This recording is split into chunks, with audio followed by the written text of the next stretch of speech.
William James అని ఒక professor లేదా ఒక సైకాలజిస్ట్ ఏమంటాడంటే, ఒక వ్యక్తి రాత్రి పడుకున్న తర్వాత అతడు మంచం మీద పడుకున్న దగ్గర నుంచి నిద్రలోకి జారుకునే లోపల కనీసం 10 నిమిషాల టైం ఉంటుంది. కనీసం 10 నిమిషాల టైం.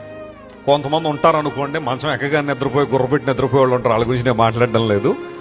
యూజువల్గా అట్లీస్ట్ ఒక 10 నిమిషాల టైం ఉంటుందట మనిషికి ఆలోచన చేసుకోవడానికి. ఆ రోజంతా జరిగిన పనులు కావచ్చు, లేదా రేపు ఏం జరగబోతుందని ఆలోచన కావచ్చు. ఆ 10 నిమిషాల్లో నువ్వు ఎక్కువ సమయం దేనికోసం కేటాయిస్తున్నావో అదే సమస్య నువ్వు పోరాడుతున్నావు.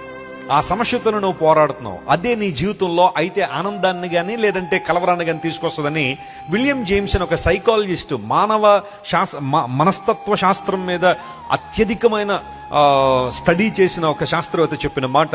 ఆ 10 నిమిషాలు నువ్వు ఎక్కువ ఆలోచన చేస్తుంటావో అదే నువ్వు అంటాడు. మీరు ఒకసారి పరిశీలన చేయండి. మీరేం ఆలోచన చేస్తారు ఆ టైంలో? ఎవరి గురించి ఆలోచన చేస్తారు? లేదంటే ఎలాంటి తలంపులు మీలోకి వస్తున్నాయి, ఎలాంటి భయాలు మీలో ఉన్నాయి, ఒకసారి ఆలోచన చేయాలి. బైబిల్ సెలవిస్తా ఉంది, ఎవరైతే దేవుని యందు విశ్వాసం ఉంచుతారో, ఆయన యందు నమ్మిక ఉంచుతారో, ఆయన మీద ఆధారపడతారో వారు కలవరపడరు. అంటే కలవరపడే అంశాలు ఉండొచ్చు జీవితంలో, కానీ ఆ అంశాలు నిన్ను అతి తీవ్రమైన కలవరంలోకి నెట్టివేయవు. ఒకవేళ కలవరం వచ్చినా వాటిని జయించగలిగే మార్గాన్ని బైబిల్ ఉపదేశిస్తా ఉంది.